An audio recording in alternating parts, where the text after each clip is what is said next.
క్రీస్తునందు ప్రియమైన వార్లారా, మరణాత ప్రియులారా, యేసుక్రీస్తు ప్రభువారు మానవుణ్ణి ఎంతో ప్రేమించి తన ఆఖరి రక్తపు బొట్టును నీటి బొట్టును సహా కాచివేశారు.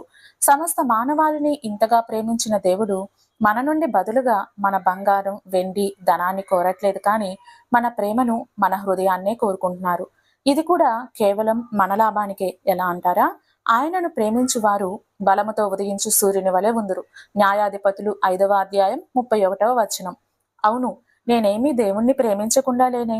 ఆయనను ప్రేమించబట్టే కదా క్రమంగా మందిరానికి వెళ్తాను, కానుకలు ఇస్తున్నాను, మందిర పనుల్లో కూడా పాల్గొంటాను అని మనం అనొచ్చు.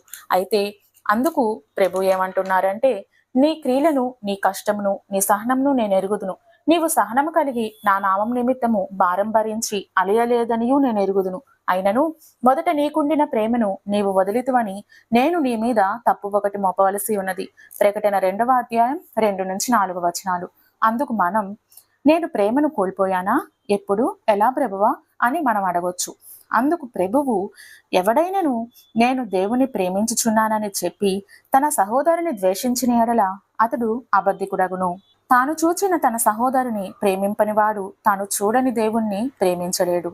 1వ యోహాను పత్రిక 4వ అధ్యాయం 20వ వచనం. ప్రియులారా, మన సహోదరుడు మనల్ని ద్వేషించి దూషిస్తున్నప్పుడు సహితం మనం ప్రేమించాలి అని దేవుడు చెప్తున్నారు. మానవులమైన మనకు ఇది నిజంగా చాలా అసాధ్యం కదా.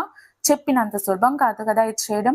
కానీ ప్రియులారా, కేవలం నాశనానికి మాత్రమే పాత్రులమైన మనము నిత్య జీవం పొందుకునేలా చేసిన యేసయ్యకు ఇట్టి ప్రేమను మనలో కలిగించటం అసాధ్యమంటారా? ఇట్టిగా ప్రేమించే దేవుని ప్రేమ మనలోనికి రావాలి అంటే దాన్ని ముందుగా మనం కోరుకోవాలి. ఆ తర్వాత దేవుణ్ణి వేడుకోవాలి. అప్పుడు మనం కూడా ప్రేమలో పరిపూర్ణం కాగలము. ఇది మనం ప్రతిదినం దేవుని సన్నిధిలో దినదినము నూతనంగా పొందుకుంటూ ఉండాలి. అప్పుడు మనం బలముతో ఉదయించు సూర్యుని వలె దేవుని కొరకు ప్రకాశిస్తాము. ఇట్టి దైవీకమైన ప్రేమను ఆ పరమదేవుని సన్నిధి నుంచి మనమందరము పొందుకుందుము గాక. ఆమేన్. మరణాత.